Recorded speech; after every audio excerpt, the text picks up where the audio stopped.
The Smashing Machine is a very artistic film, and I do think this movie is a piece of art. But is it as good as everyone is saying it is? And also, does The Rock deliver? Well, let's talk about it. So this movie is based off the real-life MMA fighter known as Mark Kerr, and he is of course played by The Rock in this. And in this movie, we follow him as he is at the top of his game, but his personal life struggles threaten to bring him down. But with that said, as always, before we get started, if you're new here, my name is Aaron, and I talk all things movies and TV, but really mostly movies, so if you're into that sort of thing, go ahead and hit that subscribe button for me, and while you're at it, hit that like button as well. And of course, if you've already seen the movie, let me know your thoughts on it down below in the comments, but without further ado, let's talk about The Smashing Machine.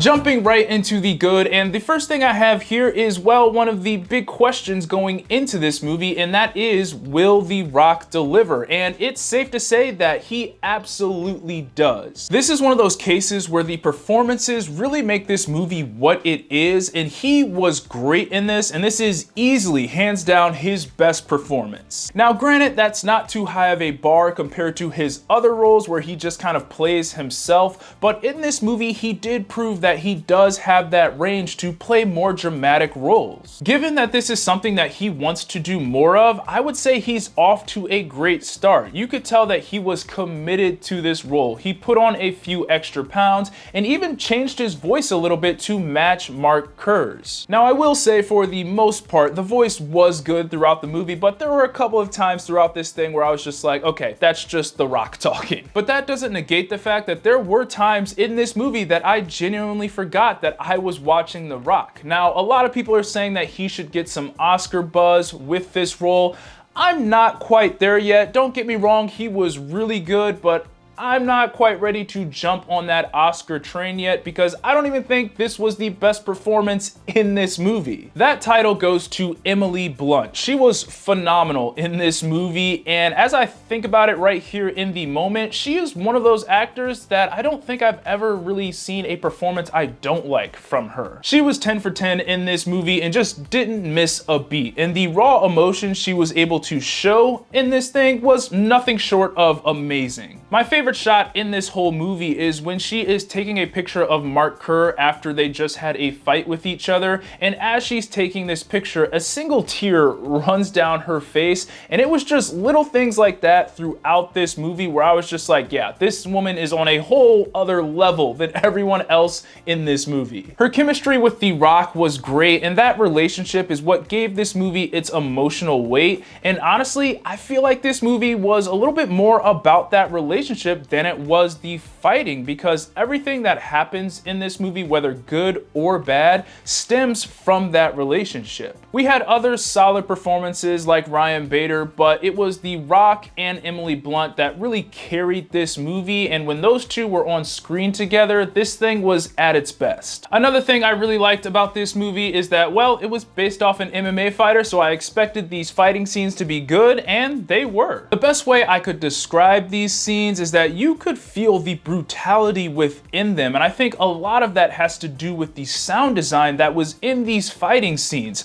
Every punch had this bone crunching sound effect to go with it, and that made you feel every punch in a way. They could have made those punches just sound like how they normally do in Hollywood, but creative decisions like that, again, really help the viewer experience how brutal these scenes are, and is another reason why I truly do think this movie is a piece of art, because every decision they made in this movie felt intentional. But that leads me into my next good thing, and this is the main reason why I do think this movie is a piece of art, and that is the cinematography. I'm not saying this because I think this is like a visually stunning film like in Avatar, because I don't think it is. I like this cinematography because you could tell that it was intentionally shot every step of the way, and that includes that shot that I mentioned earlier of Emily Blunt having a single tear go down her face while she's taking that picture. This was shot in 16mm, which gave this movie a very grainy look, and after watching this film, I found out that Benny Safdie did that intentionally to mirror the emotional state of mind that Mark Kerr was in for most of this movie, which was grainy and raw. But later in this movie, he switches to 65mm IMAX to show Mark's found emotional clarity and heightened sense of reality. So I just really appreciated that artistic approach to the cinematography, and it is why I do think this movie is a piece of art. Moving on to the so-so, and the only thing I have here is that in terms of the story, this is your typical run-of-the-mill biopic, and even though I think this is a very artistic film and I enjoy that part of the movie, this is one of the reasons why I'm not too crazy about it like a lot of other people. We see his quick rise followed by his self-destructing fall, only for him to find clarity in the end. And I'm not gonna say this is something you've seen before because there is a uniqueness to this film, but it does hit all of those beats that you would expect it to hit. I will also add that this is a pretty slow-paced movie. It's not afraid to take its time and stay with a couple of shots a little bit longer. So if you are a person that necessarily isn't a fan of slower paced movies,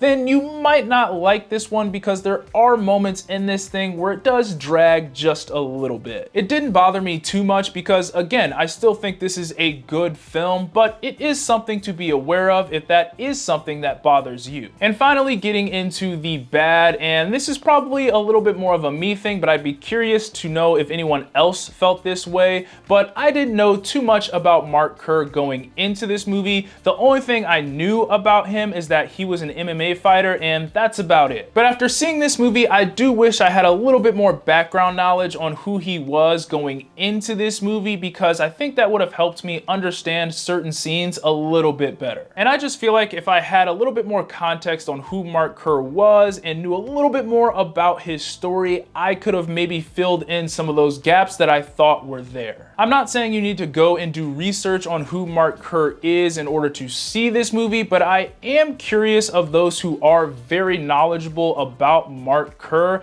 if this movie did leave certain parts out that would have helped someone like me understand him a little bit better. But for my final thoughts, this is still a good movie. The Rock is at his very best, Emily Blunt shines, and together they make this movie what it is. The cinematography was artistic and intentional, and the fight scenes delivered. I can't say I'm crazy about this movie, but it is a good watch. So for my personal tier list, this goes in the good for me and is a movie that you should see. Those are my thoughts on The Smashing Machine. Be sure to let me know what you thought of the movie down in the comments, and as always, be sure to like, subscribe, comment, God bless, and I'll see you guys later. Peace.